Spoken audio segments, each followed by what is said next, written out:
મારું નામ માડમ ભાવેશ. મને ડેરીમાં ઓફિસમાં બોલાવીને મને માર્યો. સાવર ડેરી ખોખવાડા. દિનેશભાઈ ખટારિયા અને ભૈલાભાઈ હુંબલ. બીજા 2-3 શખ્સો હતા પણ એને મને નામ નથી આવડતું. કે તું અમારી ડેરીમાં ટેન્કરના ફોટા પાડીને બીજાને નાખે છે. ટેન્કરના જે દૂધ આવતું હોય ને બહારથી એ બધા દૂધના ટેન્કરના ફોટા પાડીને કે ત્યાં નાખેલા છે. મેં કીધું કે મેં કોઈને નથી નાખ્યા. પછી મને માર્યો. કેવી રીતે માર્યો છે? પાટા ને ઢીકા ને પાઇપો મારતા હતા બે જણા.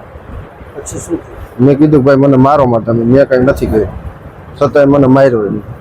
પછી મારો વિડીયો ઉતાર્યો મેં ડેરીમાં. કોણ કોણ હતું?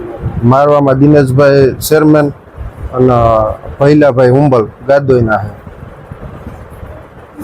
ક્યારે બનાવ્યું? બનાવ બન્યો 5 વાગે, 4:30-5 વાગે. પછી શું થયું? અહીંયા કોણ લઈ? પછી અહીંયા હું ઘરે વહી ગયો. પછી અમારા ગામના સરપંચને કીધું મેં. પછી મને કીધું કે તો આપણે સરકારી હોસ્પિટલમાં બતાવી આવ્યું. સરપંચ લઈને આવ્યા અમારા ગામના ભકાભાઈ નંદાણી. હવે તમારી માંગણી શું છે?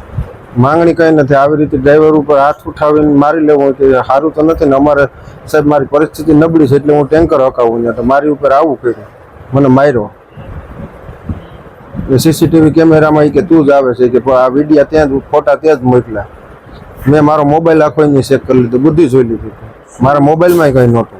શું એમાં હોય છે ટેન્કરમાં? ટેન્કરમાં દૂધ ભરાઈને આવે બહારથી, ડુપ્લિકેટ દૂધ. એટલે કે તું કે વાયરલ કર્યા ફોટા. મેં કીધું મેં નથી કર્યા કોઈને ફોટા વાયરલ.